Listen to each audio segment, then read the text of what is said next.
80페이지부터가 되겠는데요. 오늘은 농촌에서 복지를 실천하는 모델과 실제 제가 해보면서 제 나름대로 이렇게 했으면 좋겠다라는 저의 생각이기 때문에요. 이것은 지역에 따라서 사실은 다를 수도 있고 또 그 지역의 구성원들이 어떻게 되느냐에 따라서도 다를 수 있기 때문에 꼭 맞는 얘기는 아니고요. 제가 생각할 때 이렇다라고 하는 얘기니까 그렇게 해주시면 되겠습니다. 사회복지의 실천에 관한 지식은 크게 2개의 질서를 나눠보자 그러면은 이런 패러다임, 관점이나 시각, 이론, 모델, 실천, 지식 이렇게 나눠볼 수가 있습니다.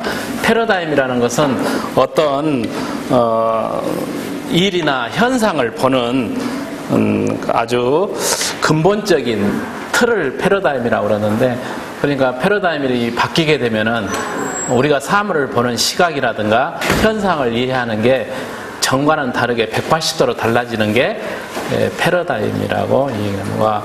과거의 중세시대에 천동설, 지구를 중심으로 하늘이 돈다라는 그런 생각이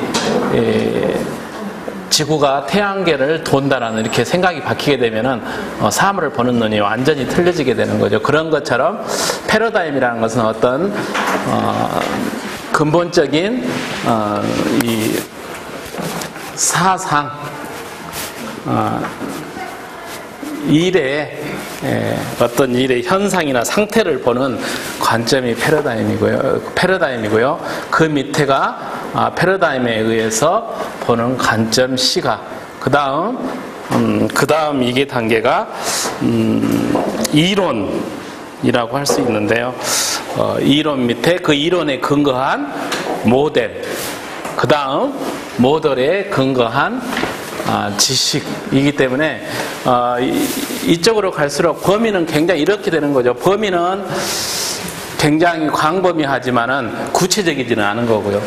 밑으로 올수록 굉장히 구체적이지만은 범위는 좀 협소해지는 거고 이렇게 되는 거예요. 그래서 우리가 사회복지 실천을 할 때도 이렇게 광범위하게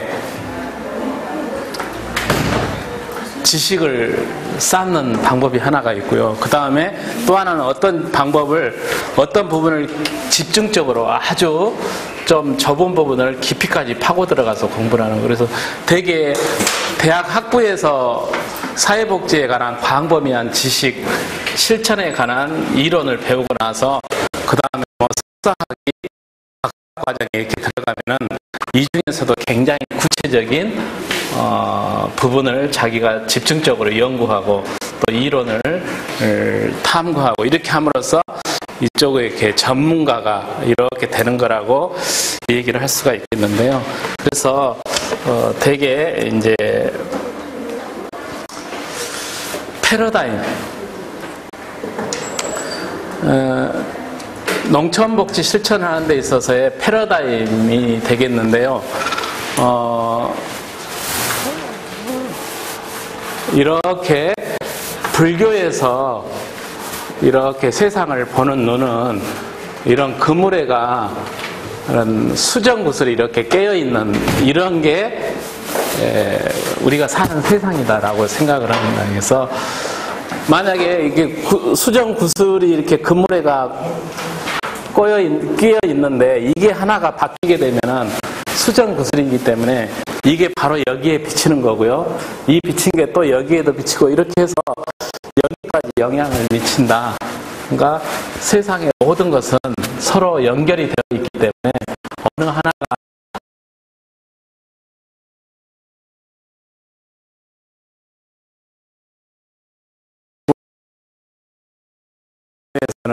인드라망이라고 얘기를 하는데 이렇게 세상의 모든 것은 서로 연관이 있고 관계가 되어져 있다라고 하는 건데요.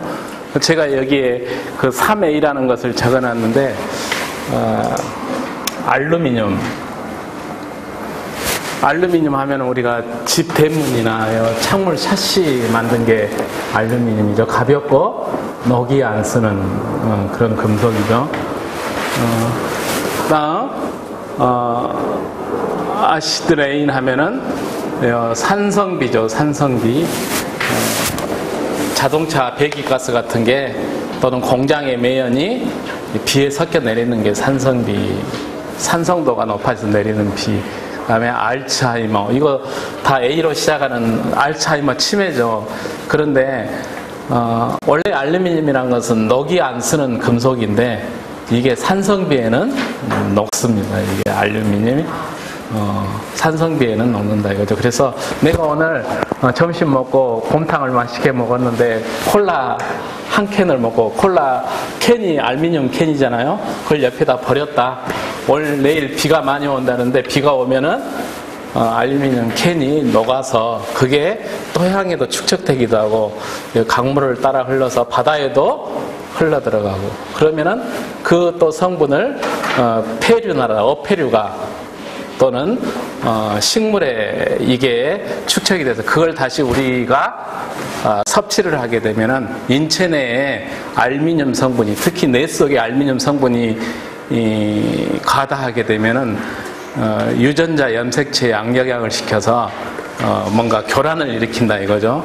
그래서 세계보건기구에 의하면 알루미늄 성분이 식품 오염물질에 해당합니다. 그래서 이게 하루에 성인이 하루에 60mg 정도만 섭취를 했는데 그것보다 더 과다하게 섭취를 하면은 노인성 치매, 아까 알츠하이머라든가 그 다음에 신경 정신장애, 신장질환, 암 같은 것을 일으키는 요소가 된다 이렇게 됩니다. 그러니까 체계론이라는 것은 제가 오늘 점심 때 마시고 버린 캔 깡통이 우리 옆집 할머니의 알츠하이머하고도 연관이 있다라는 거예요. 그러니까 세상의 모든 것은 서로 이렇게 무관계한 게 아니라 관계가 있다라는 게 체계론적인 사고라고 이 얘기를 할 수 있습니다. 그래서 우리가 사회복지 실천할 때도 보면은 우리가 하는 체계 중에 거시 체계가 있고 미시 체계가 있고 중간 체계가 있고 그다음 예부 체계가 이렇게도 또 얘기하고요.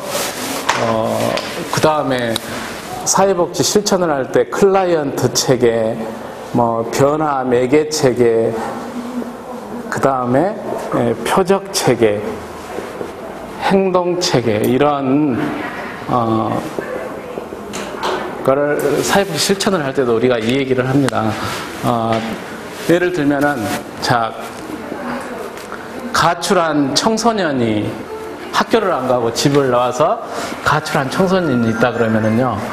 여기 클라이언트 체계라는 것은 지금 현재 사회복지 서비스가 가장 필요한 사람입니다. 이 사람은 필요한 사람이니까. 그 다음에 변화 매개 체계는 이 어떤 사회복지 대상 클라이언트를 변화를 시키는데 매개라는 것은 중간에서 역할을 하는 사람이기 때문에 사회복지사가 근무하는 기관이 변화 매개 체계가 되는 거고요. 표적 체계는 문제를 해결하는데 변화가 필요한 사람이죠. 변화가 필요한 사람. 문제를 해결하는데 변화가 필요한 사람. 변화가 필요한 사람이고요. 여기는 문제 해결에 함께 힘을 모으는 사람이기 때문에요. 가출한 청소년이 있다. 그러면은 여기서 클라이언트는 누구죠? 지금 당장 도움이 필요한 사람이니까 클라이언트는 청소년이 맞죠. 그 다음에 여기에 이런 청소년을 지원하는 청소년 상담소나 쉼터와 사회복지사가 변화 매개 체계가 되겠죠. 그런데 이 표적 체계, 이 청소년이 가출한 문제를 해결하려고 그러면은 변화가 돼야 될 사람은 누구냐 그러면은 이 사람과 이 사람이 같은 경우도 있고요. 다를 수도 있어요. 최근에 강주에서요. 제가 뉴스를 봤는데 전교 4등인 여고생이 가출을 해가지고 뭐 30군데인가 빈집을 이렇게 털은 이런 사건이 있었어요. 근데 공부도 잘하고 이렇게 똑똑한 여고생이 가출한 원인은 뭐냐 그러면은 집에서 부모님의 불화가 심해가지고. 그러니까 이 가출한 청소년의 문제가 해결하려면 여기서 변화가 필요한 사람은 청소년이 아니라요. 그 불화를 하는 부모님일 수가 있고요. 또 학교에 가면은 옆에서 빵 셔틀이라고 요즘 있지 않습니까? 쉬는 시간에 반에서 젤로 힘센 애가 쉬는 시간만 되면 달려가서 매점에 가서 빵 사다가 바쳐야 되는 게 있어요.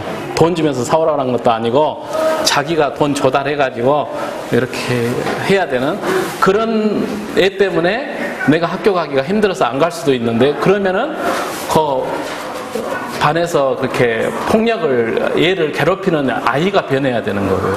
경우에 따라서는 선생님이 너무 차별을 해서 학교를 가기 싫을 수도 있기 때문에 이 표적 체계는 그 상황에 따라서 달라질 수가 있겠죠.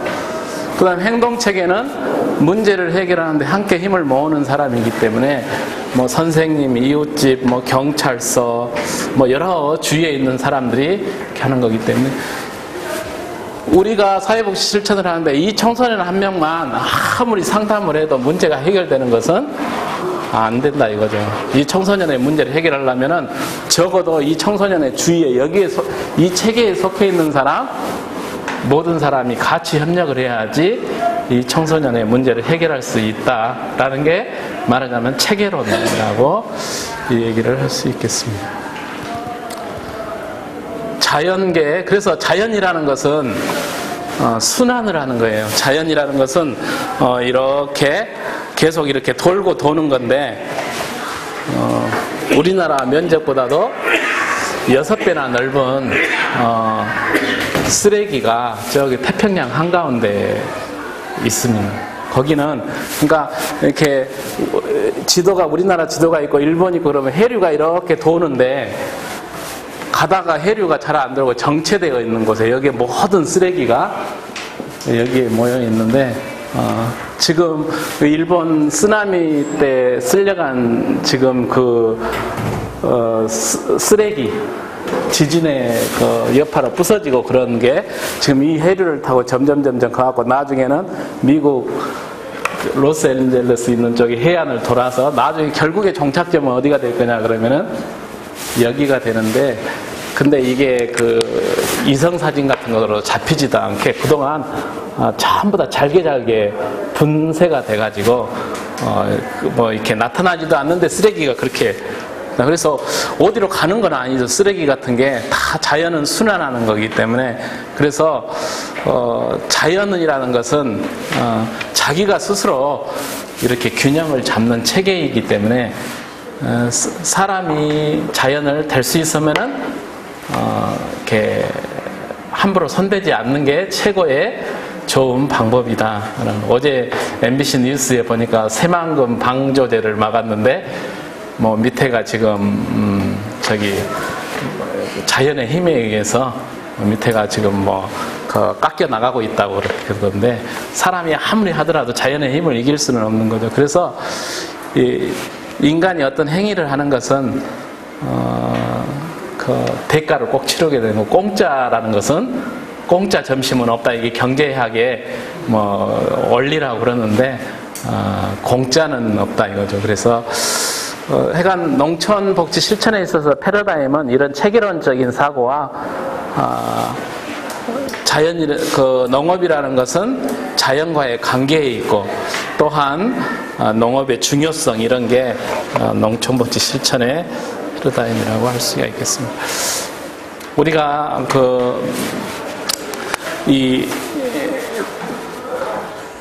마샬이라는 사람이 우리의 인권의 사람들의 권리의 변천 되게 18세기 전 중세 사회에서는 사람의 인권이라는 게 확보되지 않은 사회였죠. 그래서 사적으로 린치를 가하기도 하고 또 권력이 있는 사람이 상대방을 자유롭게 힘과 권력을 이용해서 억압을 하고 그런 시대였는데 18세기에 들어서 공민권이라는 게 확보가 되면서 사람이 신체를 구속하려고 그러면 요즘처럼 영장이 있어야지 잡아가는 그러한 게 생기기 시작했고요.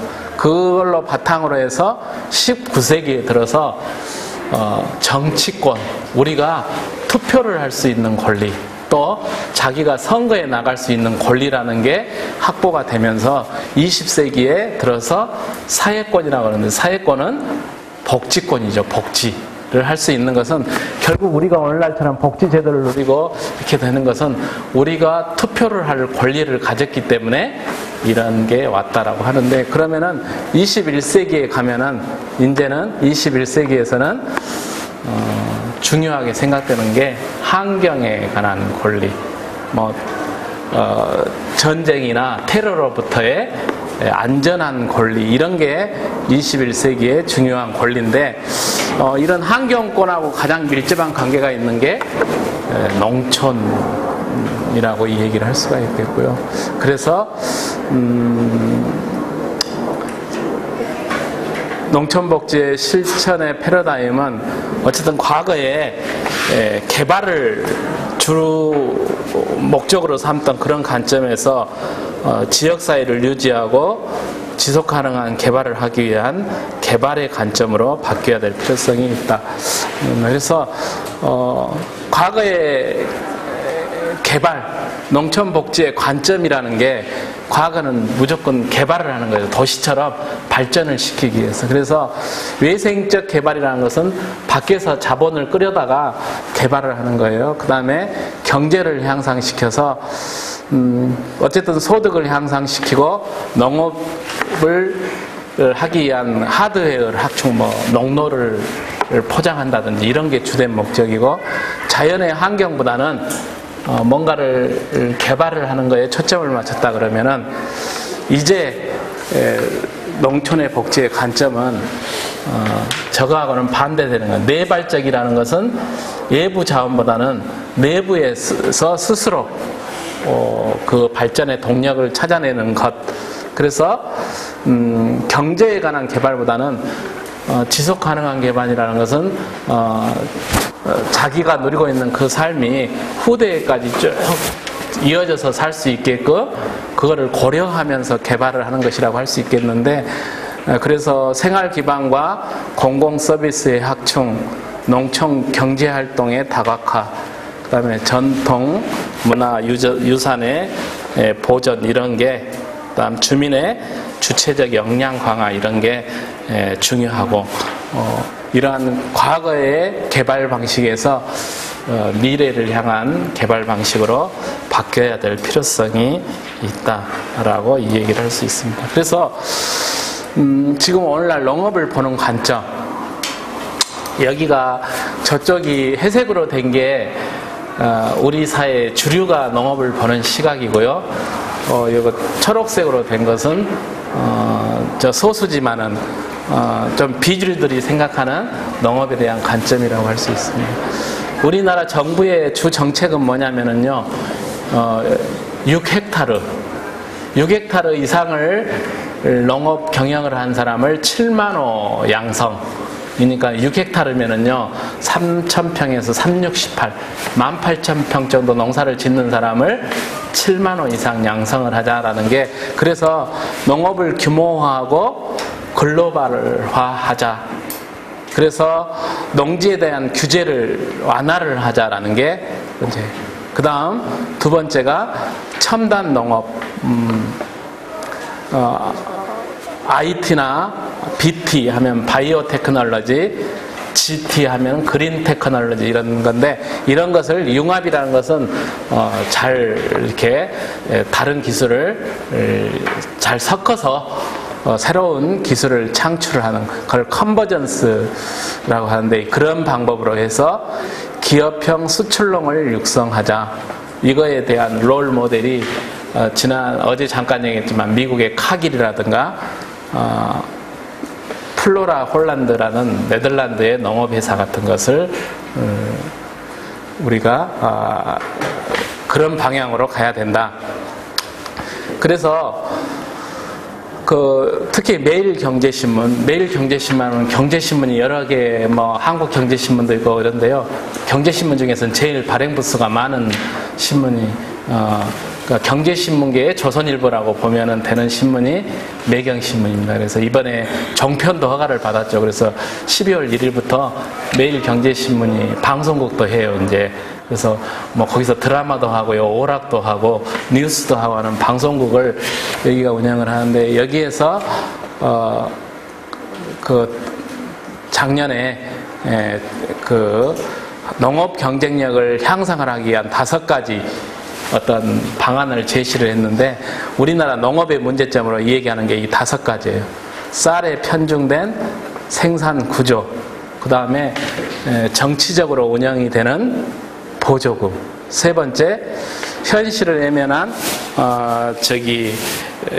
경자유전 원칙, 우리나라의 헌법 121조에 경자유전의 원칙에서 농사를 짓는 사람만이 농지를 소유하도록 되어 있습니다. 그러니까 농사를 안 짓는 사람이 뭐 상속이라든가 그런 특별한 이유를 제외하고 농지를 가지고 있으면 그것은 사실은 위법인 거죠. 그래서 장관들 청문회 하면은 계속 걸리는 게 뭐예요? 농사를 짓지 않는 사람이 뭐 주소를 이전해가지고 농지를 투기를 했다든지 이런 게 지금 문제가 되는데, 만약에 이런 조항을 폐기를 하게 되면은 돈 많은 사람들이 농지를 자유롭게 살 수가 있겠죠.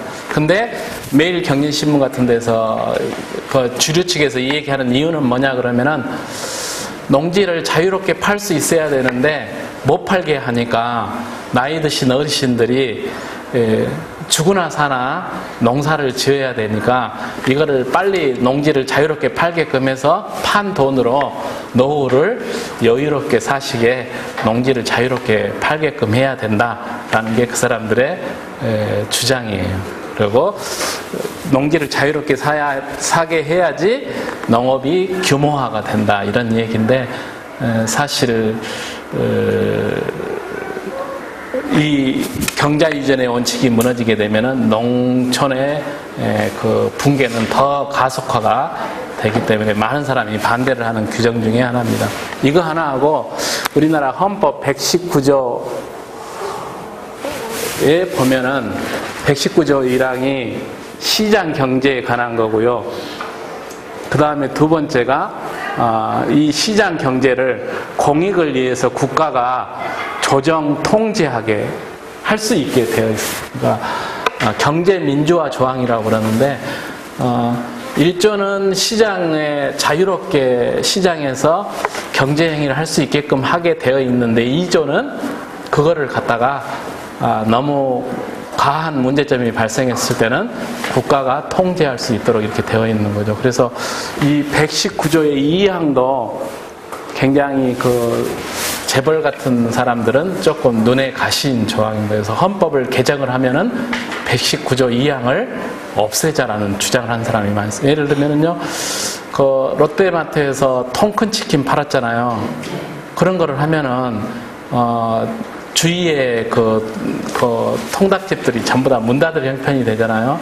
그렇게 서민 경제에 이축이 가게 되는 상행위는 국가가 조정을 하고 통제를 할 수 있게끔 되어 있는 조정인데, 그런 게 있으면 굉장히 좀 불편하겠죠. 롯데마트 같은 굉장히 자금력도 있고 이렇게 있기 때문에 그런 상품을 싸게 팔면서 좀 미끼 상품적인 성격이 있는데, 그런 것을 못하게 하게 하는 조항, 조정 통제를 할 수 있게 하는 조항이 119조 2항인데, 그러니까 이런 121조나 119조 2항이 헌법을 개정을 하면은 기득권층들이 손보려고 하는 조항이고, 또 우리는 꼭 지켜내야 될 조항이고, 이런 게 있는데 이런 거예요. 그 다음에 개혁을 외면한 농업 관계기관, 의존적 농민의식, 저런 의식을 갖고 있기 때문에 FTA를 하면서 농민들이 손해를 본다, 농업이 이기다 하지만 국가로부터 보조금을 받아가지고 매일 다방에 가서 이렇게 놀고 있는 다방 농민이 있다라고 이 얘기를 할 정도로 정부 관료들의 의식도 그런 생각을 가지고 있어요. 그래서 어떻게든지 농업을 지금 상태로 끌고 가기보다는 대규모하고 구조조정을 하자라는 게 주류의 생각이고요. 비주류의 생각은 지금까지 농촌이 버텨온 것은 가족이 농사를 지어왔기 때문에 가족 단위로 농사를 짓는 것을 가족농이라고 그러고요. 그 가족농을 지키기 위한 마을 공동체 복원이라든가 고령자 농업이, 그러니까 농사를 굉장히 많이 짓는 게 아니라 노인분들이 자기의 체력 또는 능력에 맞게 적당한 규모의 농사를 짓는 것.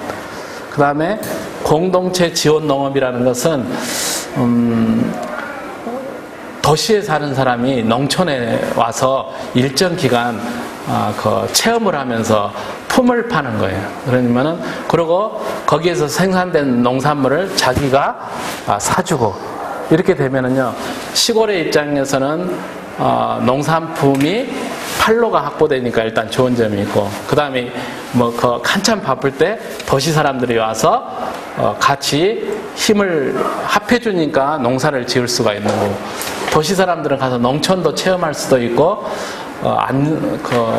안전성이 보장된 농산물을 보급받을 수 있기 때문에 좋다. 누이 좋고 매부 좋고의 방식이 공동체 지원 농업이라고 그러는데, 이런 거.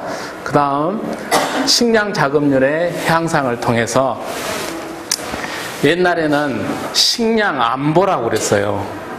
전에는 우리 먹을 식량을 확보하는 것을 식량 안보라고 그랬습니다. 그런데 우리나라가 지금 북한의 침략 위험에서부터 나라를 지키는 것도 안보죠.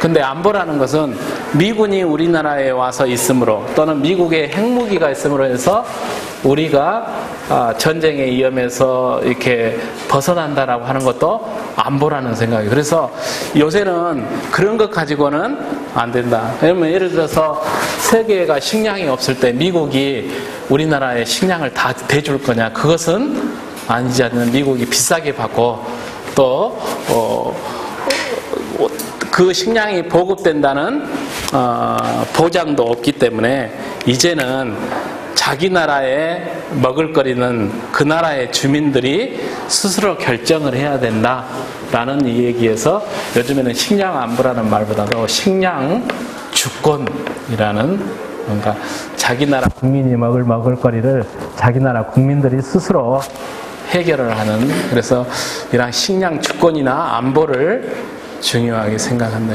그래서 농촌의 어메니티 하면은요, 어메니티 하면은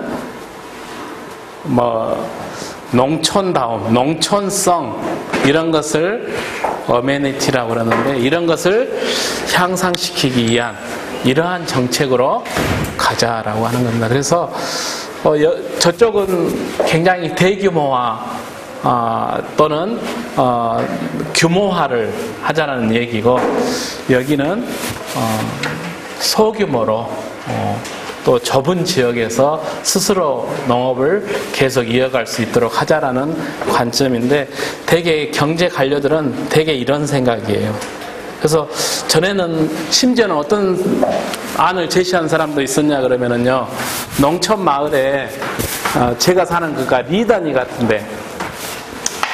리단위 같은 데는 정 노인들만 살고 점점 그분들이 돌아가시면은 그런 데는 아예 마을이 없어지도 되고, 면 단위에 여기 운남 주공단지처럼 아파트 단지를 면 단위에 만들어 가지고 젊은 사람들이 이제 거기에 규모화된, 여기 노인분들이 다 안 계시고 이렇게 남은 농지는 아까 7헥타, 6헥타, 7헥타로 이렇게 규모화를 해서 여기 면에서 살면서 여기에 출퇴근하면서 기계로 농사를 짓게 하자, 이런 발상도 한때는 나왔다가 여러 가지 좀 반론이, 그게 말이나 되는 얘기는 농촌의 현실을 알고 하는 얘기냐 이런 문제가 있습니다. 이렇게 생각하는 사람들이 있어요. 농촌 마을이 다 없어져도 되고 도시의 그 면 단위의 거점을 만들고 대규모로 농사를 지으면 된다, 이런. 근데 계속 이런 식의 정책이 나오면은요, 여러분 혹시 그 비행기나 헬리콥터로 이렇게 농약 뿌리는 거 보셨어요? 여기 저 영산강 간척지, 여기 대불대학교 있는데 앞에 그 간척지에 가면은 비행기로 이렇게 농약을 뿌리던데요. 우리 동네도 사실은 헬리콥터가 저기 농약을 뿌려요. 농약을 뿌리는데 왜 뿌리느냐? 땅이 넓어서 뿌린 게 아니라요. 농약을 뿌릴 사람이 없어요. 그러니까 되게 농약을 뿌리려고 그러면 한 2, 3인조 이렇게 해서 줄 잡아주고 이렇게 해야 되는데 혼자 농사를 짓고 그러신 분은 없기 때문에요. 그 요즘에는 무인 헬리콥터에다가 농약을 잘라가지고 이렇게 마을이 이렇게 있는데 여기에 이렇게 필지가 이렇게 있으면은 농약을 마을 사람들이 또 다 뿌리는 건 아니거든요. 그러니까 이 동네 여기 뿌리고 여기 뿌리면 기술도 참 좋으시더라고. 여기를 뿌리고 탁 건너뛰어서 또 뿌린다는 데만 탁 뿌리는데 그런 상황이 지금 농촌의 현실이다 이거죠. 그러니까 국가의 정책이 계속 대규모화 되기 위해서 농촌이 구조조정돼야 된다라는 생각을 갖게 되면은 농업의 붕괴가 점점점 더 빨라지게 되는 거죠. 지금 이런 문제가 현실이 그렇다 이거죠. 그래서 예를 들면은요, 제가 지난 시간에 농촌에서 도시로 사람들이 가는 이유는 오직 경제적인 이유와 문화생활이라든가 여가 복지에서 소외를 당하기 때문이다라고 했는데 그거를 좀 더 보충을 해주면은 도시에 사람들이 농촌으로 갈 건데 그 하는 돈은 이런 뭐 복지세를 신설을 할 수도 있겠고요. 이렇게 도시의 공장이라든가 탄소를 많이 배출하는 이런 기업에서 세금을 걷어서 그런 세금을 가지고 농업을 살리는 데 써도 될 수 있는 거겠죠.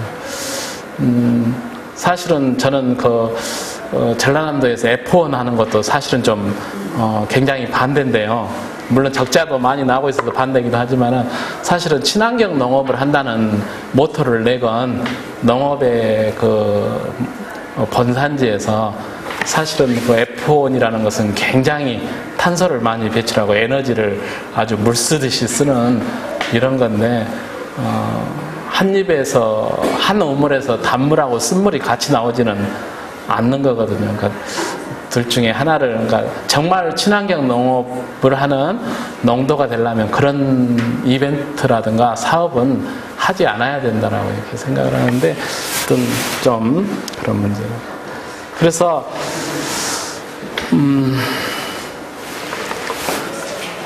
농촌복지의 관점과 실천에 있어서는 우리가 사회복지 실천에 있어서 이 생태체계적 관점이라는 것을 많이 얘기합니다. 그래서 생태이론 플러스 체계이론이 함께 된 생태체계적인 관점이라는 것은 인간하고 이 환경이 이렇게 서로 상호작용을,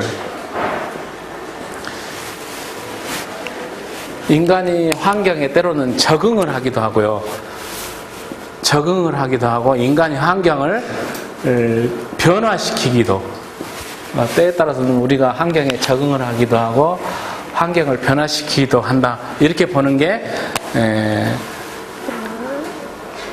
생태 체계적 관점이죠. 과거에는 우리가 이것은 좀 무시하고 오직 사람에만 초점을 맞춰서 그 사람의 심리의 문제 또는 그 사람의 뭐 특성에 관한 문제로서 모든 문제를 해결하려고 한 시기도 있었어요. 그게 대표적인 게 정신분석, 모든 문제를 그 사람의 정신분석을 통해서 하는 모델은 이런 환경을 좀 도외시하는 건데, 최근에는 이런 환경을, 인간과 환경의 상호작용을 굉장히 중요시하는 이러한 관점에서 다중적 개입이라는 것은 마이크로라는 것은 실천은, 농촌에서 사회복지 실천을 하는 것은 이 세 가지가 다 해당이 됩니다. 농촌의 개인의 문제, 또 농촌 지역사회의 문제, 가족의 문제, 이런 다양한 개입이 필요하고, 그 다음 그거를 실천하기 위한 다양한 지식과 레퍼터리, 그 다음 다양한 기술, 그 다음 임파워먼트. 요즘 사회복지를 공부하면서 가장 많이 듣는 용어 중에 하나가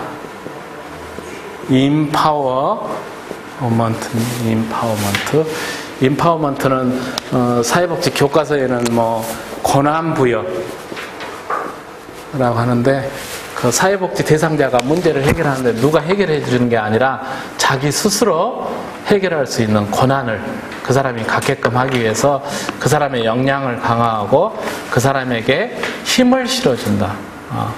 그래서 이 말이 꼭 정확한 의미가 아니기 때문에 그냥 임파워먼트라는 말을 언어로 많이 쓰는데, 우리 용어로 그래도 저는 제일 좀 가깝고 친숙한 용어가 북돋워 준다. 북돋워 준다라는 것은, 북이라는 것은 이렇게 감자 같은 거 심으면은 결실이 잘 때라고 이렇게 흙을 이렇게 쌓아 놓는 것을 북돋는다 그러는데, 클라이언트가 자기의 문제를 해결하고 자기가 처한 상황을 변화시키기 위해서 그 사람에게 용기를 주고 지지를 하고 힘을 실어주는 것, 이러한 관점인데, 농촌에서 복지를 하는 것도 농민들, 지역 주민들에게 그렇게 해야 된다라고 합니다. 힘을 실어주는 그런 사회복지 실천이. 그 다음 팀워크, 여러 사람이 함께 모여서 하는 이러한 능력. 그래서 사회복지를 실천하는 데는 모델이라는 게 중요해요. 모델이라는 것은 일단 사회복지 실천에 있어서 모델이 필요한 이유는 모델이라는 게 분석의 틀을 제공하기 때문에 자기가 실천한 행위가 옳은지 얼마나 적합했는지를 분석할 수 있게끔 해주기 때문에 모델이라는 게 필요하고요. 그 다음에 모델이라는 것은 그렇기 때문에 여러 가지 모델이 있습니다. 사회복지 실천의 모델에는 뭐 3, 40가지 여러 가지 이상의 모델이 있는데, 그 중에서 현장과 클라이언트에게 적합한 모델을 적용하기 위해서, 그 다음 모델이라는 것은 그 모델이 생겨난 상황, 그 다음 그 모델이 생산된 국가의 경험이 거기에 반영되어 있기 때문에, 예를 들면은 미국의 사회복지 실천의 모델을 갖다가 우리나라에다 그대로 적용을 해도 사실은 맞지 않는 거죠. 그러니까 상담을 공부할 때 미국에서 상담 이론을 갖다가 열심히 배운 거를 우리나라에 적용하면 맞느냐, 맞지 않는 부분이 있다 이거죠. 미국에서 톰이 고민하는 것과 한국에서 철수가 고민하는 것은 상황과 경험이 틀리기 때문에 다를 수가 있다라고 하는 것. 다음, 사회복지 실천의 모델을 통해서 반성적인 사고를 할 수 있기 때문에, 반성이라는 것은 되돌아보는 거죠. 내가 실천한 행위가 어떻게 됐는지 이런 것을 되돌아보고 내가 한 실천 행위에 대한 평가와 잘못된 점은 없었는지 이것을 성찰을 하는 행위죠. 그래서 이거를 할 수 있도록 우리가 이렇게 사회복지 실습을 나오면은 이거를 하는 행위를 슈퍼비전을 하고, 이거를 나한테 많은 경험과 그동안의 지식을 가지고 나를 지도해 주는 사람을 슈퍼바이저라고 사회복지 실천 현장에서 부르는데요. 이 모델이 있어야지만이 이건 평가와 성찰을 할 수 있기 때문에 그렇다. 그런데 사회복지 실천 과정이라는 것은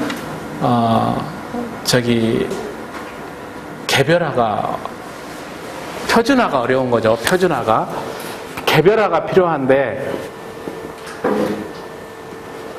개별화라는 것은 우리가 여기 노인복지관에 여러 노인 어르신들이 오시지만은 그 어르신들을 똑같이 취급할 수는 없는 거고요. 전부 다 어르신들마다 그 특성이 있고 나름대로의 컬러가 있기 때문에 거기에 맞춰서 일일이 대응을 해야 된다라는 사회복지 실천의 원칙이 개별화돼요.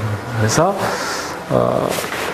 사회복지 실천과정은 표준화가 어렵기 때문에 내가 한 실천 행위가 이 개별 클라이언트에 적합했는지를 되돌아봐야 되고, 그 다음에 우리가 책에서 배운 이론과 실천 간에는 갭이 있기 때문에 이거를 메꾸기 위해서는 반선적인 사고가 필요하다. 그래서 모델이 필요하다. 또한 사회복지 실천 기술의 토착화라는 것은 한국적인 상황과 한국적인 특성에 맞는 모델을 개발할 필요성과, 그 다음 실천 현장이 A라는 지역과 B라는 지역이 다르기 때문에 거기에 특성과 욕구에 맞는 차별화, 전문성 제고 및 상호작용의 증대를 위해서는 실천 모델이라는 게 필요하다라고 이 얘기를 할 수 있습니다. 그래서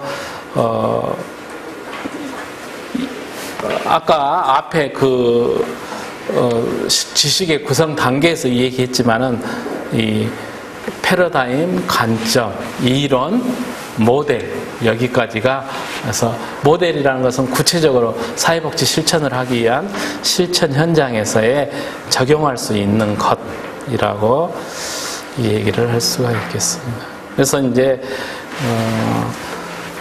사실은 농촌에서 복지를 실천하는데 모델이라는 것은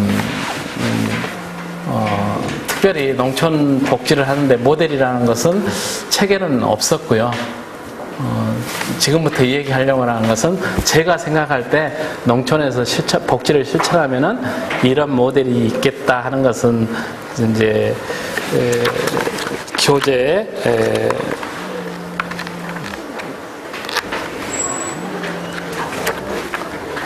119페이지부터가 여기에 해당되는 내용인데, 이제부터는 10분 휴식했다 이어서 하도록 하죠.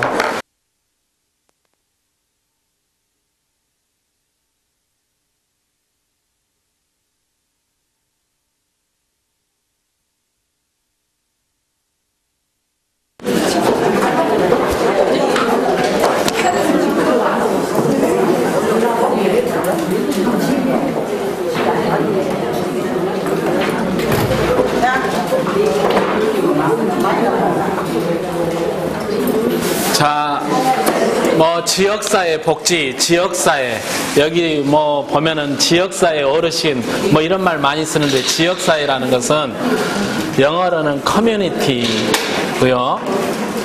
이거를 영어 사전에서 찾아보면은 공동체라는 말도 커뮤니티입니다. 그래서 지역사회가 과연 무엇이냐, 공동체가 과연 무엇이냐는 백인 백색입니다. 100명이 연구를 해서 한 것마다 다 내용이 조금씩 다르기 때문에 힐러리라는 학자가 지역사회나 공동체를 연구한 사람들의 이 얘기를 전부 다 모아가지고 그거를 분석을 해보니까 공통적으로 나오는 얘기가 이 세 가지 요소. 그래서 지역사회라는 것은 일정한 지리적 범위하고요. 그 다음에 그 범위 안에서 사람들이 어떤 목표를 달성하기 위해서 서로 상호작용을 하는 사회적 상호작용, 그 다음에 내가 어디 사는 누구다, 우리라는 공통의 유대. 유대라는 것은 타이거든요. 커먼 타이라는 것은 끈입니다. 끈. 그래서 여러 사람을 공통으로 묶어주는 끈.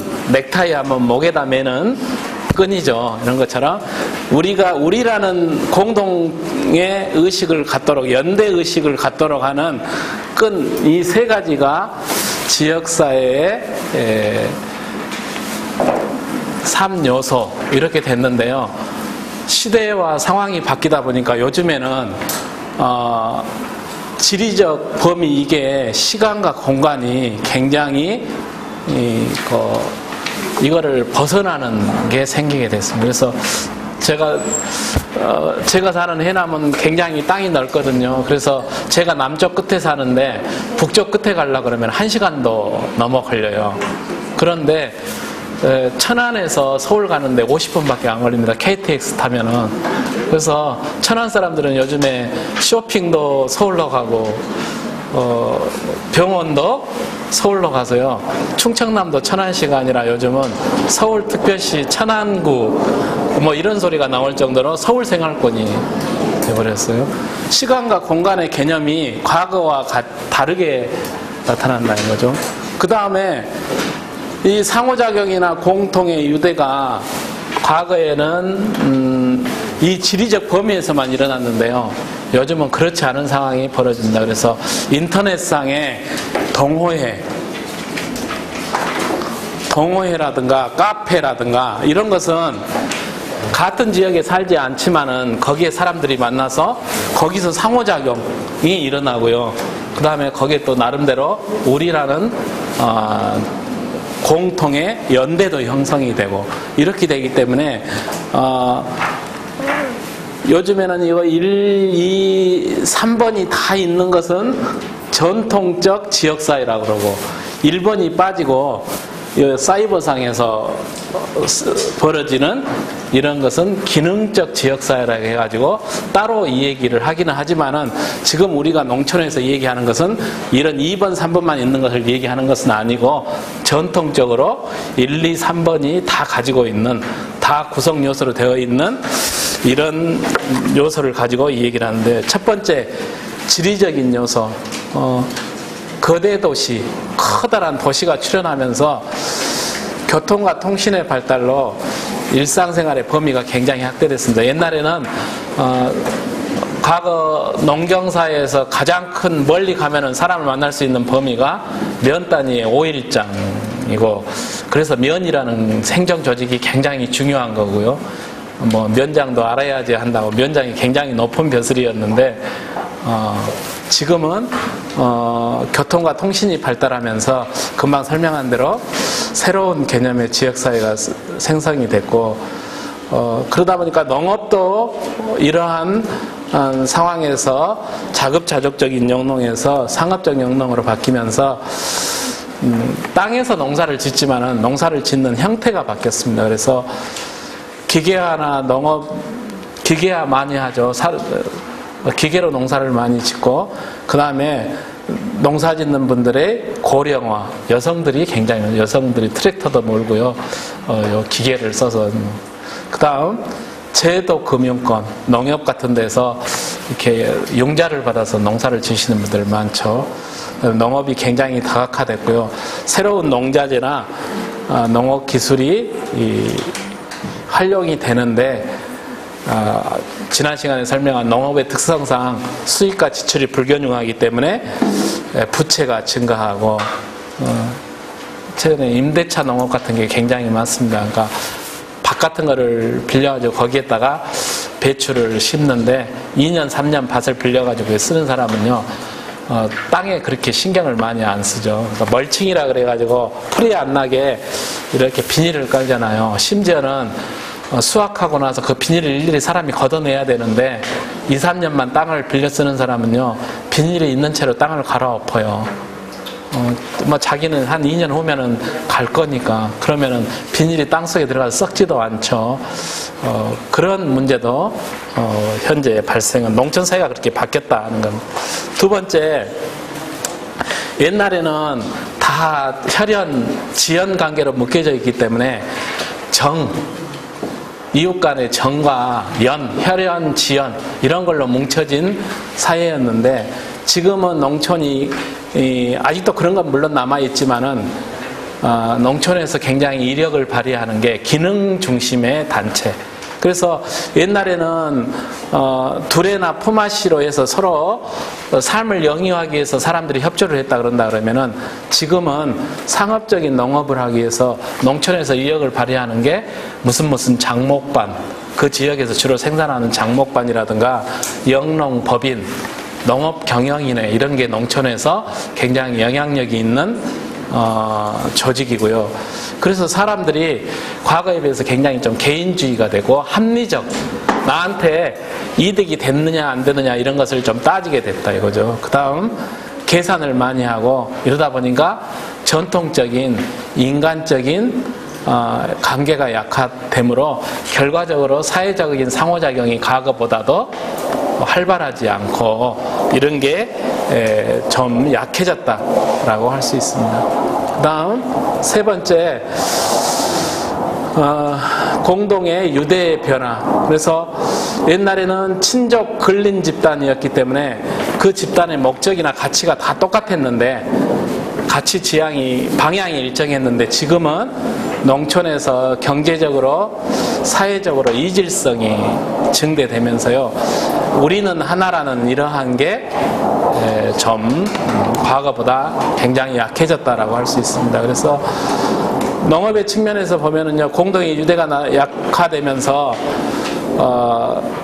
지역 농업이 쇠퇴가 되는 거예요. 또 농업의 다양성이 굉장히 없어졌어요. 그러니까 상업적으로 유리한 작물만 주로 생산을 하기 때문에 환경의 파괴라든가 농사를 뭘로 짓느냐라고 결국 따지고 보면은요, 석유에 의존해서 농사를 짓는 거나 마찬가지. 비닐, 비료, 제초제 뭐 할 것 없이 전부 다 석유에 올려서 나가기 때문에 석유값이 오르면은 농사 짓기가 굉장히 어려운 거죠. 그래서 종속성이 증가했어요. 옛날에는 그런 거하고 상관없이 농사를 지을 수 있었는데 식품의 안정성의 문제, 이렇게 해서 이 세 가지가 과거에 비해서 전부 다 좀 이 관계가 중요성이 떨어졌다라고 할 수가 있고요. 그래서 과거의 전통적인 공동체가 이 세 가지를 주 요소로 해서 이루어졌었는데 이게 다 약화됐기 때문에 이제 농촌에서 필요한 것은 지역사회의 공동체인데, 과거처럼 혈연이나 지연 또는 뭐 둘의 품앗이 같은 것으로 되돌아갈 수는 없는 거고, 지역사회에서 어떻게 하면 우리가 삶을 영위할 수 있을까, 또 자연과 함께 더불어서 살 수 있을까를 생각하면은 거기에 답이 결국은 복지라는 것으로 묶어진 공동체가 필요하겠다라는 겁니다. 그래서 되게 지역사회 중심의 복지가 최근에 농촌에서 중요하게 되는데, 지역사회를 중심으로 해야지만이 효과적인 서비스의 전달과 자원을 조달할 수 있다는 점이 하나 있고요. 두 번째, 세계화를 이기는 길은 결국 지방화. 그러니까 세계화를 쫓아가면은 농촌은 계속, 지방은 피폐하기 마련이고요. 세계화의 파고를 이기는 것은 가장 지역적인 것이 가장 세계적인 것이다라고 그럽니다. 그러니까 세계에서 하나밖에 없는 것은 세계화를 따라가서 다른 나라를 따라가서 생기는 게 아니라 그 지역의 것을 가꾸고 보존하는 것이 세계에서 가장 세계화에 이길 수 있는 길이다라고 보는 거기 때문에 지방이 경쟁력이 강화돼야 된다.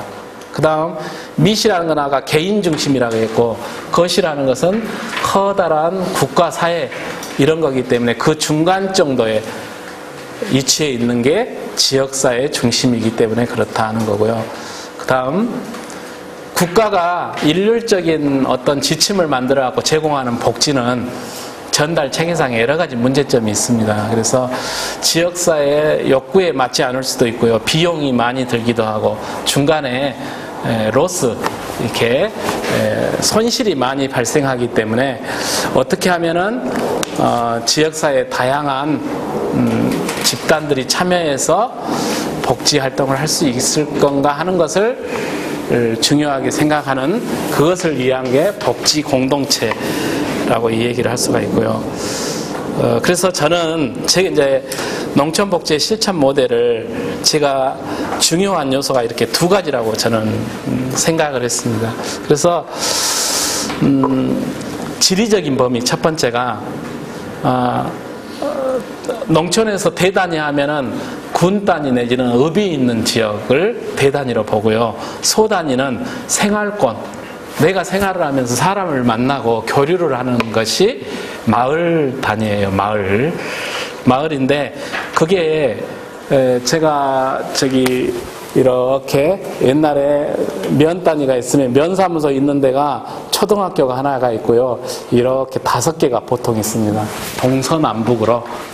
제가 지금 사는 곳은 옛날에 폐교된 북평 남초등학교라는 학교 자리예요. 초등학교. 학교가 옛날에는 이렇게 있었습니다. 이렇게. 이렇게 면 단위. 근데 지금은 우리 면에도 이 학교가 다 없어지고요.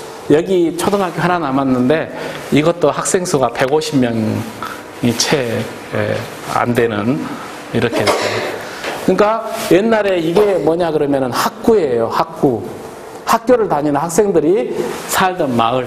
이게요, 딱 걸어서 한 20-30분 거리에 걸어서 이렇게 다닐 수 있는 거리.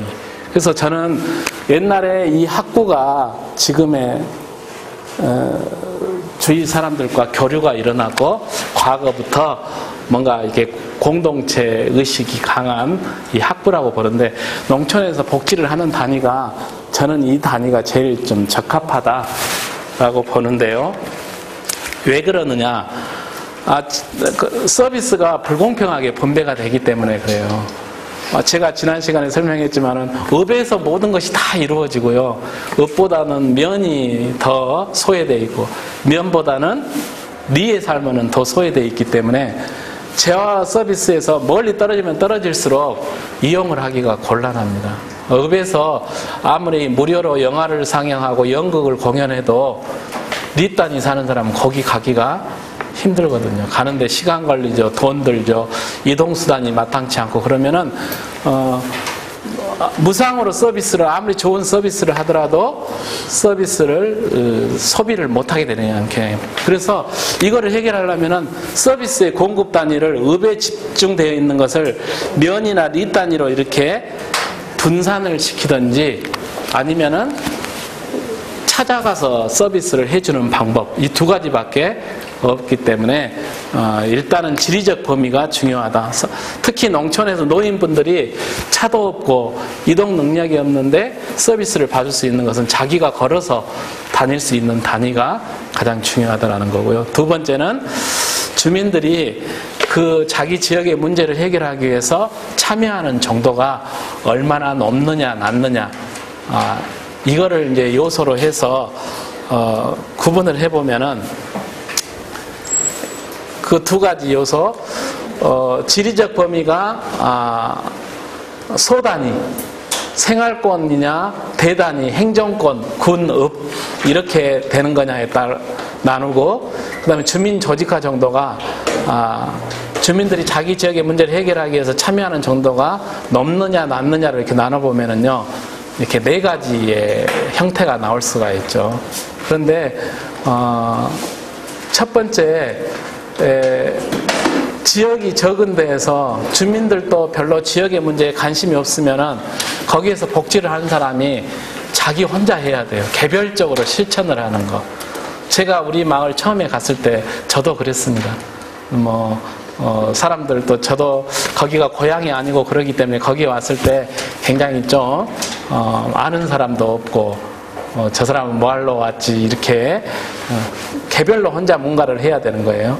그런데 적은 단위에서 마을 사람들이 지역의 문제를 해결하려고 다 같이 참여하고 힘을 합하는 모델, 저는 이게 실제 농촌에서 복지를 할 수 있는 가장 효과적인 모델이라고 생각을 하고요.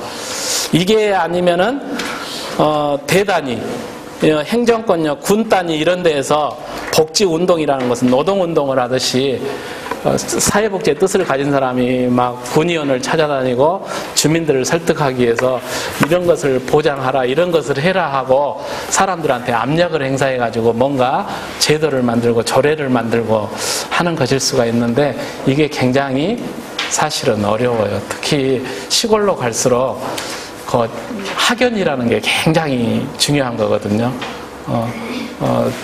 우리 지역에도 굉장히 유능한 인재들이 많이 있어요. 그런데 결과적으로 나중에 가서 뭐가 생기면은 타향에서 온 사람은 듣는 소리가 지 고향도 아닌 놈들이 와서 뭐라고 저그 집으로나 가지, 이런 얘기가 꼭 나와요.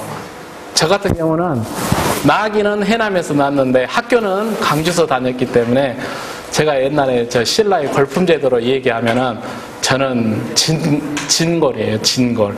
해남에서 해남고등학교를 나오면은 성골. 뭐 다 하려면 뭐 좀 하려고 그러면은 서울대 나오신 분들이 우리 지역에 여러분 계시는데 고향이 진안이고 장흥이고 그래요. 그래서 선생님들은 육두품 지역이라는 게 그런 좀 폐쇄성이. 그래서 지역 복지 운동을 한다는 것도 굉장히 사실은 쉽지 않은 일이더라고요. 그런데 예를 들면 지역 거버넌스라는 것은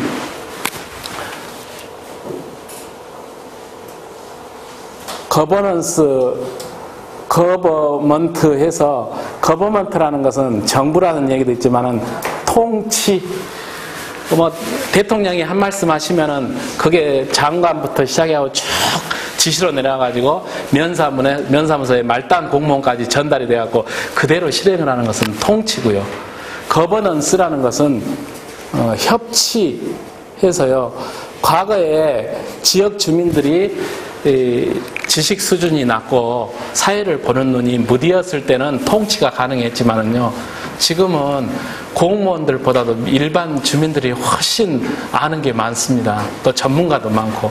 그러니까요, 옛날처럼 지침을 들이대고 하라 그러면은 이게 잘 안 통합니다. 그래서 결국은 함께 힘을 합해서 국가를 다스리고 지역사회를 운영을 해야 된다는 게 거버넌스, 협치라는 건데, 저는 이 마을마다 복지가 잘 되면은 그게 마을이 합하면 지역의 거버넌스는 자연스럽게 이루어지는 거기 때문에 이게 개별 실천에서 여기 가서 이렇게 가는 모델이 있을 수가 있고요.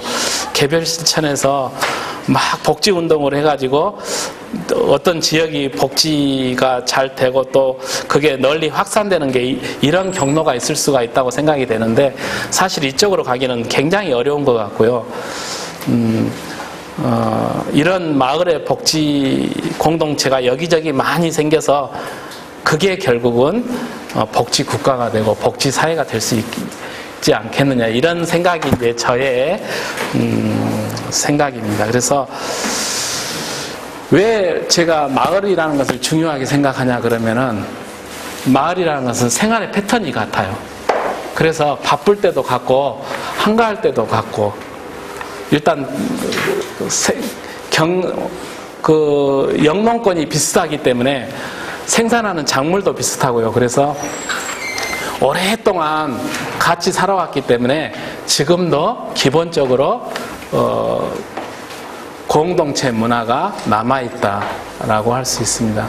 두 번째, 마을마다 특수한 생태적 사회 환경이 있어요. 경제적인 기반이라든가 마을의 역사, 또 지리적인 특성, 마을에 산이 있냐 없냐, 내가 있냐 없냐, 바다가 있냐 없냐에 따라 다 틀리죠. 또 내가의 안쪽에 있냐 바깥쪽에 있냐에 따라서 생활의 내용이 틀려지게 됩니다. 또 뭐 우리나라는 현대사가 너무 굴곡진 현대사이기 때문에 마을에 따라서요 여러 가지 내용이 있을 수가 있습니다. 진도의 어느 마을은요, 6.25 때 자익, 우익이 있어가지고 서로 살상이 일어나고 그랬잖아요. 근데 진도의 어떤 마을에서는 같은 할아버지 밑에서 한 성씨를 쓰는 집안에서도 자익과 우익이 갈라져가지고 서로 이런 역사도 있고, 마을마다 이게 뭔가 특수한 게 있기 때문에 그런 것이 전부 다 고려되지 않으면은 마을의 특성이 아까 개별화라고 그랬죠. 개별화가 잘 될 수가 없기 때문에 마을이라는 게 중요하다. 그 다음에 마을 단위 정도 돼야지 지역에 아는 노인 문제, 장애인 문제, 여성 문제, 아동 문제 이런 것을 통합적으로 접근을 할 수가 있다. 그래서 복지 환경은 아주 급변하고 요건은 다양화되는데 중앙정부에서 내려오는 지침은요 유연성이 없어요. 그 다음에 또 변화하는 사회를 바로바로 따라가지 못하기 때문에 우리가 생각할 때 왜 이렇게 이게 맞지 않을까? 그런 생각이 들기 때문에 우리가 결국 하는 얘기가 탁상 행정이라는 얘기를 많이 하죠. 탁상에서 앉아서 이렇게 지침을 만들었다.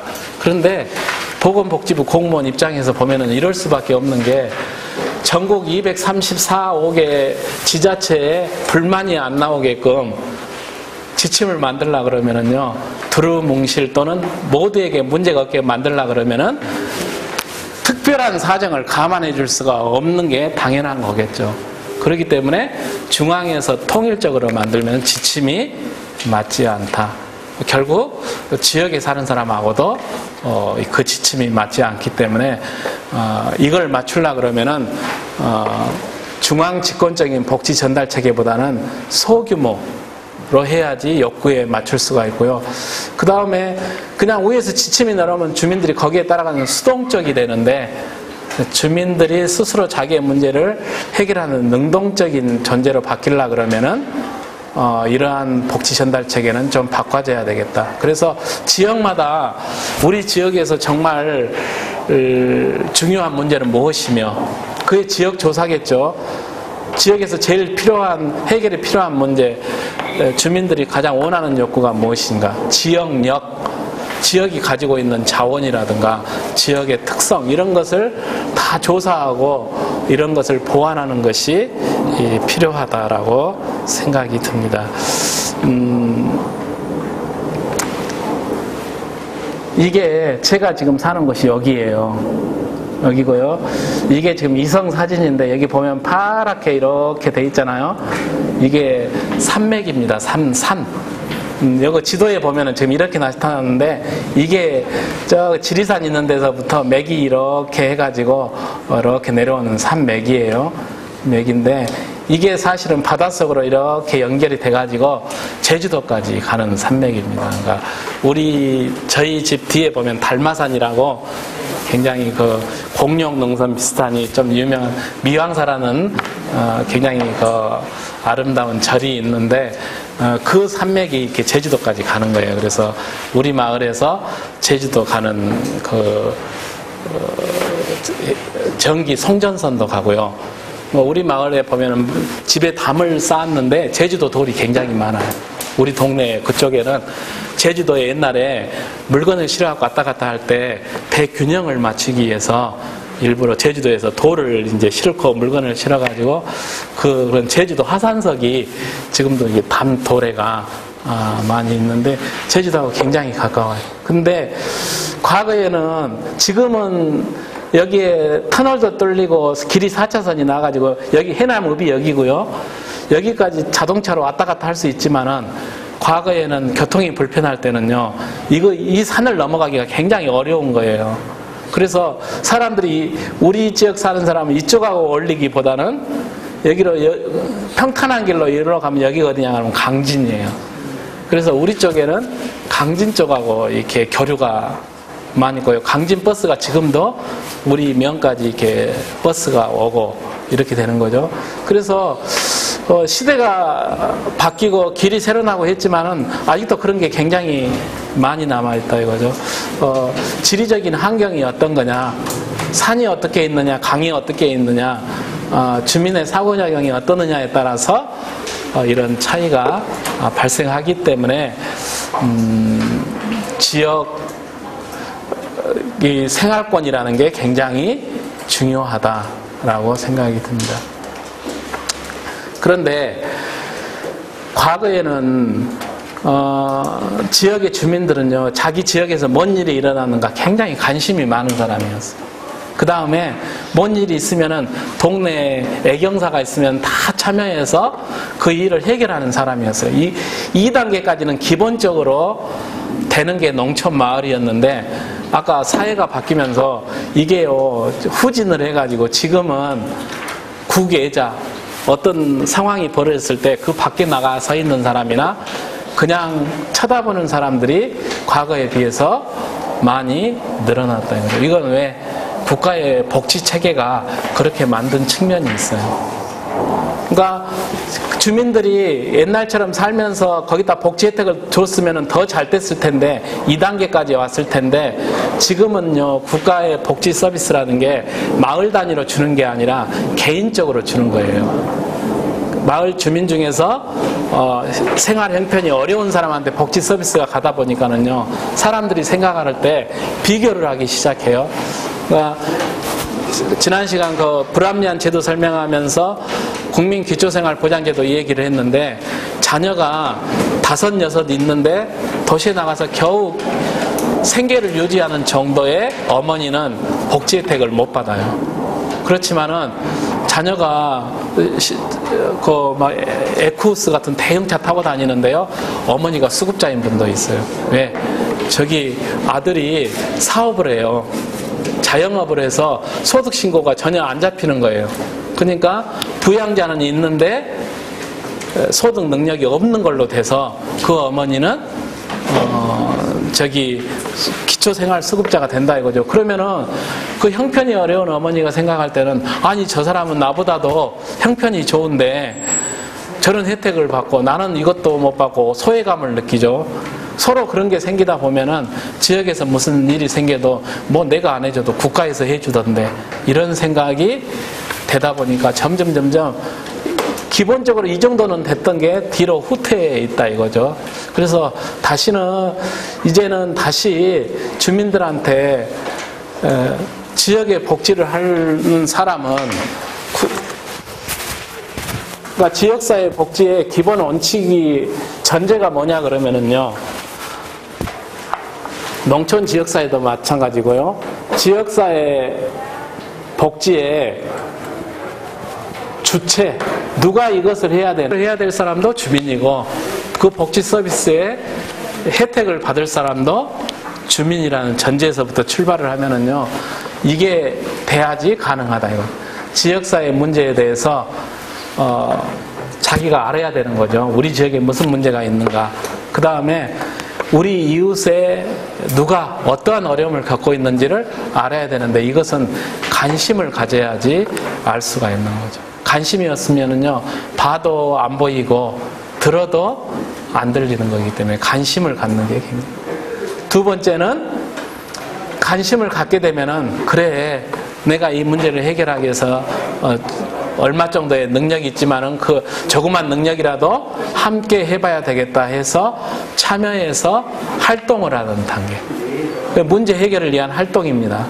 그게 어쩌다 한 번이 아닌 지속적으로 우리 지역에서 이런 문제를 해결하기 위해서 조직을 만들어서 활동을 하고, 여러 사람들이 그런 조직된 활동을 함으로써 백지장도 맞들면 낫다고 시너지 효과가 발생되는 단계, 이 조직화. 그래서 아까 지역사회 농촌복지 모델의 주민 조직화 정도가 높냐 낮냐는 지역이 이런 단계에 있느냐 아니면 이런 단계에 있느냐의 차이라고 이렇게 얘기를 할 수가 있겠습니다. 이제 지금부터는 제가 이제 농촌에서 제가 노인복지 시설을 운영을 하면서 느꼈던 저의 생각입니다. 저기 요즘 이제 농구 시즌이 돌아와서 농구 경기 하죠. 농구 경기를 하는데, 자, 이게 농구 코트예요. 농구 코트인데, 농구에서 이렇게 농구 경기를 할 때 전략이 2가지 전략이 있습니다. 맨투맨, 대인 방어. 농구는 몇 명이서 하죠?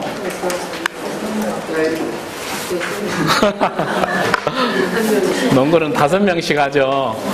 5명씩 합니다. 이렇게 5명씩을 하는데, 5명, 5명이니까 10명이서 농구 코트에서 경기를 하는 거예요. 근데 맨투맨이라는 것은 상대편 선수를 1대1로 맞는 거예요. 맨투맨이니까. 그러니까 그 사람을 무조건 쫓아다니냐.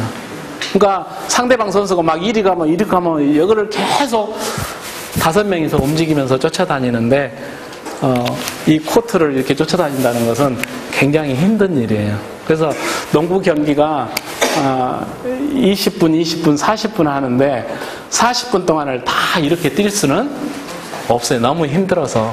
그래서 아주 경기가 이렇게 박빙의 상황으로 갈 때 이 찬스를 통해서 상대방한테 역전을 해야 되겠다 할 경우에 압력, 그러니까 올 코트 프레싱, 모든 코트에서 상대방을 압박을 하는 방법으로 이렇게 쫓아다니는 방법을 해서 경기의 주도권을 잡고 나서 다시 전략을 바꾸고, 이런 전술이거든요. 근데 지금 우리가 농촌에서 또는 여기도 마찬가지입니다. 도시나 북구나 광산구도 마찬가지인데 복지를 하는 방식이 이 방식이에요. 근데 1년 12달 이 방식이에요. 사람을 쫓아다니는 거예요. 그러니까 요양보호사나 사회복지 서비스를 제공하는 사람이 A 지역에 있는 클라이언트를 만나고 또 B 지역에 있는 클라이언트를 만나고 C 지역에 있는 클라이언트를 만나고 D 지역에 있는 클라이언트를 만나러 다녀요. 사람을 쫓아다녀요. 그러니까 이건 뭐냐 그러면은 비용이 많이 들어요. 여기 강산구에서 북구 이렇게 거리가 먼 데를 교통도 막히는데 왔다 갔다 해야 되니까 시간 걸리죠. 요즘처럼 기름값 비싸는데 기름값 많이 들죠. 굉장히 낭비하고 효율성의 문제가 있어요. 효율성의 문제가 있고 그 다음에 우리 지역에 내가 여기 지역에 사는 내부에서 이렇게 사람이 오면은요. 아까 제가 얘기했잖아요. 우리 지역의 문제니까 지역 사람들이 옆에 가서 잘 계시나 안부도 물어보고 해야 되는데 거기 누가 어디 뭐 더움이라고 누가 오대? 그리고 뭐 아침에 왔다가 뭐 조금 있다가 2시간 있다가 가대? 그렇게 얘기하고 가보지를 않게 돼요. 그래서 지역사회의 복지력이 약화된다. 이렇게 되게 되면은 복지의 연대와 상호 구조력이 점점 약화되게 돼요. 그 다음에 이 밑에 광역 상수도 방식이라는 것은 뭐냐 그러면은요, 국가의 복지 체계가 우리가 집에서 수돗물을 틀면은 수도꼭지에서 이렇게 물이 나오듯이 복지 서비스가 모든 사람에게 그렇게 수도꼭지를 틀면은 복지 서비스가 오듯이 설계를 하고 있는 거예요. 이렇게 하려 그러면은요, 상수도를 농촌 마을까지 깔라 그러면은 저기 주암댐에서 일단 댐을 만들어 가지고 그거를 물을 끌어와 가지고 정수를 해서 멀리 보내려 그러면은 힘이 약하니까 가압장이라고 있어요. 압력을 높여서 그거를 수도관으로 다 보내가지고 그걸 마을마다 집집마다 배관을 해야지만이 수도꼭지에서 물이 나오는 거죠. 근데 그렇게 공사를 하려고 그러면은요, 돈이 엄청나게 많이 드는 겁니다. 그래서 일방적으로 공급이 되는 거죠. 이렇게 거기에서 정수장에서 물을 보내주면 나오고 그렇지 않으면은 안 나오고, 또 중간에 수돗물, 우리나라가 물 부족 국가라 그러는데 사실은 물이 부족한 게 아니라요, 수돗물을 엄청 만들라고 물을 보냈는데 중간에서 다 어디로 빠져서 관이 낡아서 땅속으로 새고 어디로 새고 해서 물이 그런 물만 줄여도 물이 부족하지 않는데 중간에서 누수되는, 낭비되는 게 굉장히 많습니다. 그런 시스템은. 그 다음에 유지 관리 비용이 많기 때문에, 그래서 저는 지금의 복지 방식이나 국가에서 추구하는 시스템이 이렇게 되게 되면은 제가 사는 농촌 마을까지는 절대 복지 서비스가 내 살아있을 동안에는 수도꼭지에서 물 틀면 나오듯이 복지 서비스가 나오지는 않을 거다라는 생각이 들기 때문에, 다시 농구 이 얘기로 돌아가서 지역 방어라는 것은 여기는 상대방 코트니까는요, 상대방 지역이니까 놔두고요, 상대방이 공을 몰고 내 지역으로 돌아오면은 이렇게 지역을 나눠가지고 여기에 한 사람씩이 서 있는 거예요. 수비 선수가 가고 쫓아다니지는 않아요.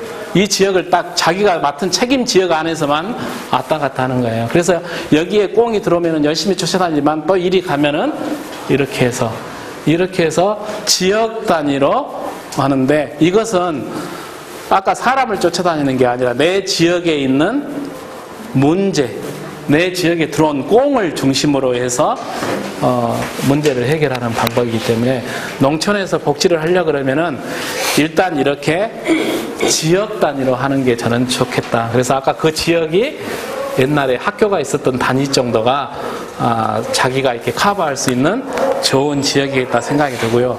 이렇게 되면은요, 이 지역의 안에서 일어나는 모든 문제를 커버를 할 수가 있어요. 일단은 무슨 문제가 일어나는데 아동, 노인, 장애인 문제가 해결이 될 수가 있고요.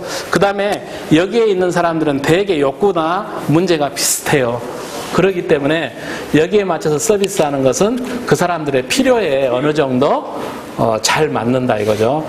그 다음 다 이렇게 지역을 나눠서 하기 때문에 복지 서비스가 전혀 도달하지 않는 복지 사각지대가 일단은 없어진다라는 이런 장점이 있기 때문에 막 비싼 비용을 들여서 이렇게 쫓아다니지 말고 지역을 단위로 해서 지역에서 수비를 하는, 방어를 하는 방법이 농촌에서는 좋겠다라는 게 이제 저의 생각입니다. 그래서 꼭 막 수도관을 묻어가지고 복지 서비스가 우리 마을까지 오기에는 시간도 많이 걸리고 우선순위도 떨어지니까 당장 사람이 급하고 서비스가 필요한데 옛날 방식대로 마을에서 샘을 파서 그것이 깨끗한 물이라면 그거를 이용해서 사람들이 먹으면 되니까 지역에서 주민들이 참여해서 꼭 복지라는 게 돈으로 이렇게 왔다 가는 건 아닙니다. 비합회적인 것.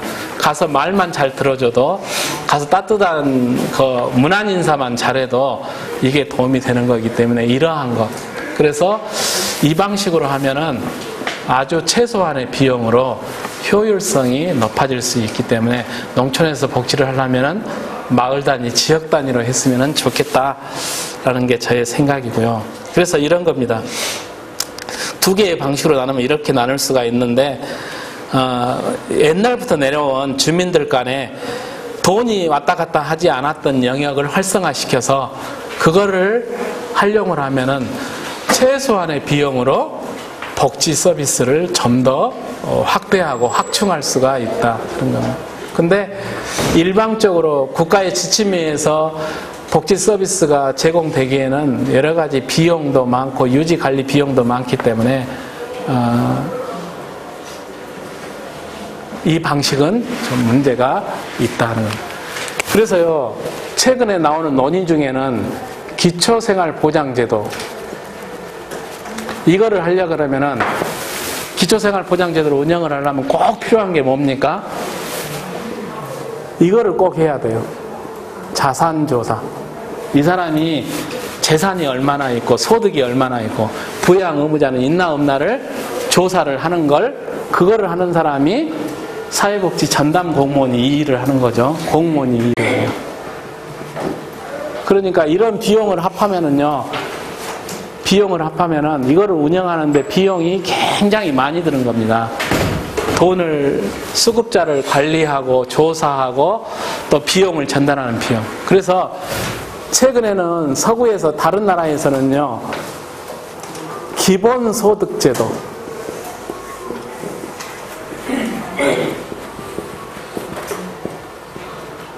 기본소득제도라고 해가지고요, 이런 자산조사 해가지고 누가 국민기초생활수급자가 될 자격이 있는지 없는지를 판별해하고 돈을 주지 말고 대한민국 국민이면은 모두에게 기본적으로 일단은 다 돈을 주자라는 제도가 기본소득제도예요. 그러면은 조사를 할 필요도 없고 공무원도 필요 없고 조사할 필요도 없으니까 모든 국민이면은 이거를 다 주면은 되는데, 이게 사실은 돈이 굉장히 많이 들 것 같지만은 이런 비용하고 합하면 이게 그렇게 많이 드는 것은 아니고요. 실제 이걸 한 나라가 있어요. 뭐 아프리카의 나미비아라든가 브라질에서 실시해본 경험이 있는데, 그래서 유럽에서도 이런 제도를 도입하자라는 운동 주장이 있는데 이렇게 하자라는 거죠. 그러면은 사람들이요, 생계만 해결이 되면은 자기가 하고 싶은 일을 하고 싶은 사람들이 많이 있어요. 나는 내가 미술을 그리고 글을 쓰는 게 취미인데, 먹구멍이 포도청이라 일단 먹고 살아야 되니까 내가 좋아하는 것을 못하는 사람들이 많이 있죠. 그런데 국가에서 기본적인 소득을 제공을 해주면은 기본적인 생계 문제가 해결이 되니까 나머지 시간을 자기가 좋아하는 거, 자기가 사회에서 하고 싶었던 것을 할 수 있다는 측면에서 좀 더 사회가 풍요로워지고 다양해지고 좋아질 수도 있다라는 주장이 있는데, 저는 이런 거라고 생각을 해요. 그래서 국가에서 지침을 만들어가지고 이렇게 거기에 따르고 하는 것은 굉장히 어려움이 있는 거죠.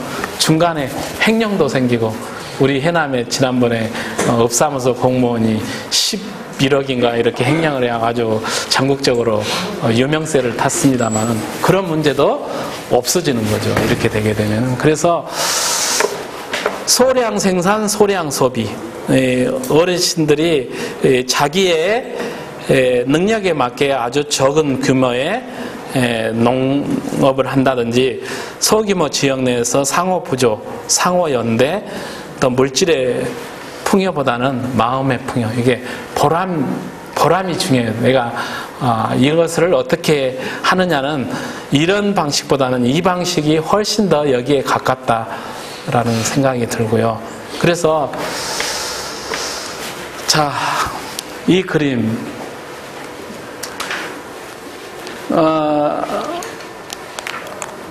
보건, 복지, 의료에 관계되는 건데요. 의료는 그러니까 장기 요양 기관 또는 서비스를 받는 어르신, 와상 상태에 있는 노인씨는요, 여기에 계시는 분이에요. 이쪽에.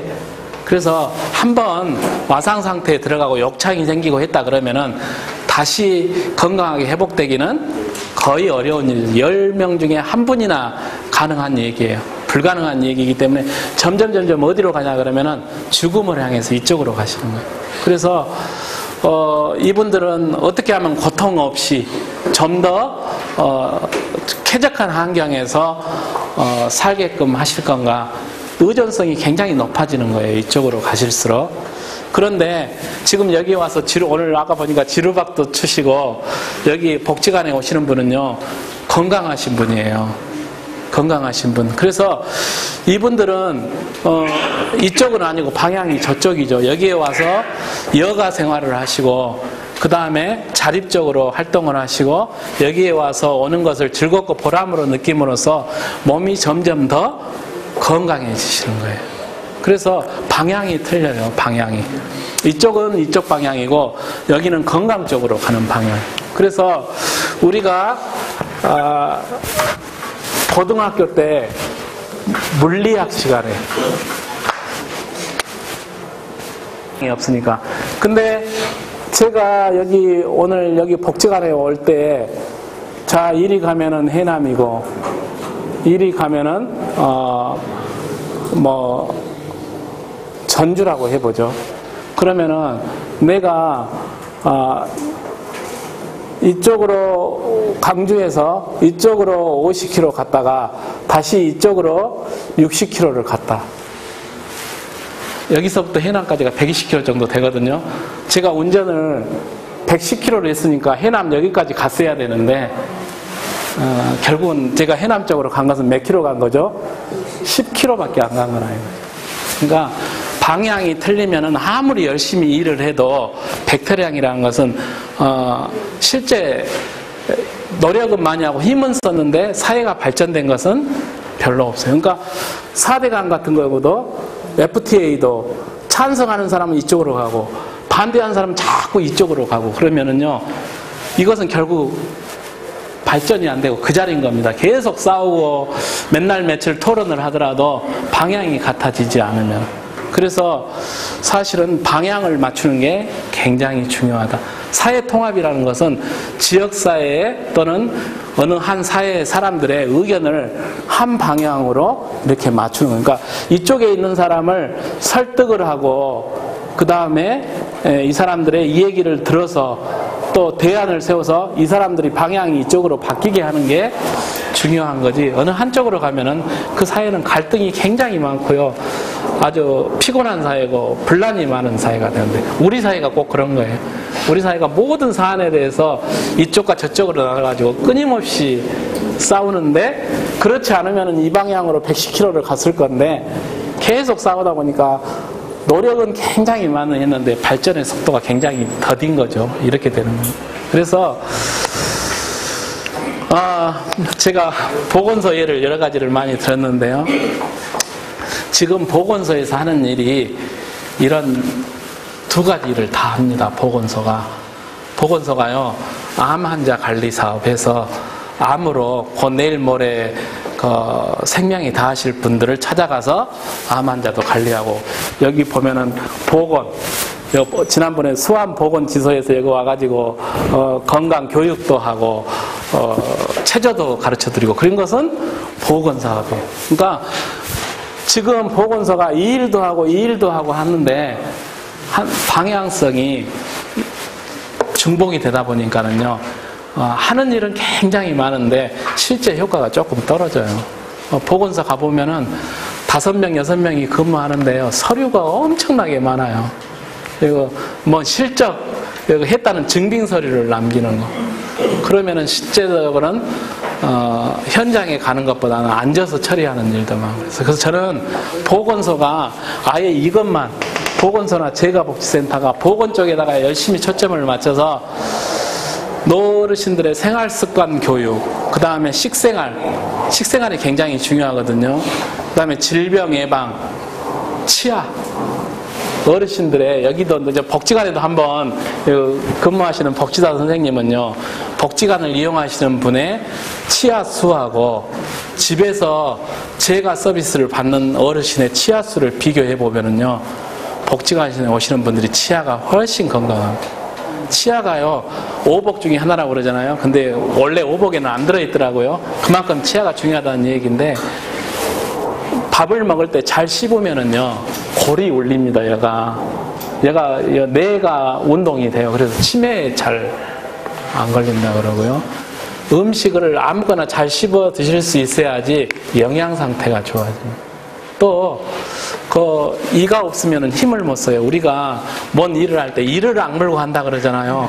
힘을 쓰려면 어금니가 꽉 물려야지 이게 힘이 나는 겁니다. 이가 없으면은 그 힘을 못 쓰니까 자주 잘 넘어지기도 하고 무거운 것도 못 들고 그런 문제가 되는 거죠. 그 다음에 이가 없으면은요, 틀니 끼신 분들, 저도 그런 저녁에 주무실 때 틀니 빼면은요, 이게 입이 쭉 이렇게 들어가가지고 예모가 폼이 안 나는 거죠. 그렇게 되면은 밖에 나가서 사람을 만나기 싫어하고요. 이가 없으면 말소리도 헛나오고 그래서 의사소통도 잘 안 되고, 이가 굉장히 중요한 거예요. 그래서 2080은 8020 우리나라의 치약 이름이 2080이죠. 일본에 가니까는요, 8020 운동이 있더라고요. 보건소에서 하는데 80살 때까지 자기 치아 20개를 보존하자라는 운동이 있는데, 일본 노인들하고 우리 노인들하고 치아를 비교하면요, 우리 노인들이 일본 노인들보다 훨씬 치아 수가 적습니다. 치아 건강을 잘 관리해요. 그래서 저는 막 보건소 같은 데서 집집마다 다니면서 칫솔도 하나씩 나눠주면서 치료하고, 치실 같은 거라든가 치과 구안검 이런 것을 저는 보건소가 했으면은 좋겠어요. 그러니까 건강하신 분이라도 건강하게 오랫동안 사시게 이렇게 하고, 여기는 어차피 의존성이 높아지셨으니까 의료기관이나 병원이라든가 장기 요양기관을 확충해서 응급의료체계를 강화하고 장기 요양보험 인프라를 구축해서 터미널 케어라는 것은, 터미널이라는 것은 터미널 하면은요, 종착점이에요. 종착점. 그러니까 터미네이터 영화 있잖아요. 터미네이터는 끝내주는 사람이에요. 그러니까 마지막에 나와서 그냥 악당을 싹 때려잡는 사람. 그러니까 돌아가시기 전에 어떻게 하면은 그 인간답게 삶을 마무리할 건가, 이런 거 호스피스 같은 게 여기에 해당이 되겠는데, 이런 것은 별도로 하고 이렇게 해야 될 것 같다. 근데 이 두 가지는 가는 방향이 틀리니까 서로 충돌하니까 이 중간에서 복지가 보건복지, 복지의료가 이렇게 연계가 돼야지만이 이 세 가지가 삼박자가 맞아야지만이 이게 잘 될 수 있기 때문에 장기적으로 지역사회의 보건여가 복지의료 이것을 잘 엮는 시스템이 구축이 돼야지 효율적이고 비용이 적으면서도 효과적인 복지 서비스가 이루어질 수 있지 않겠냐, 이런 생각을 합니다. 그래서 복지는 지역의 공동체성을 회복하고 주민을 참여시켜서 조직화 활동을 하면서 소득을 향상시키는 이러한 일이 지역사회 복지에, 농촌에서 복지를 할 때 저는 이렇게 역할 분담을 했으면 좋겠고, 특히 지금 너무 일을 많이 하셔가지고 농부증이라고 그러죠. 농부증.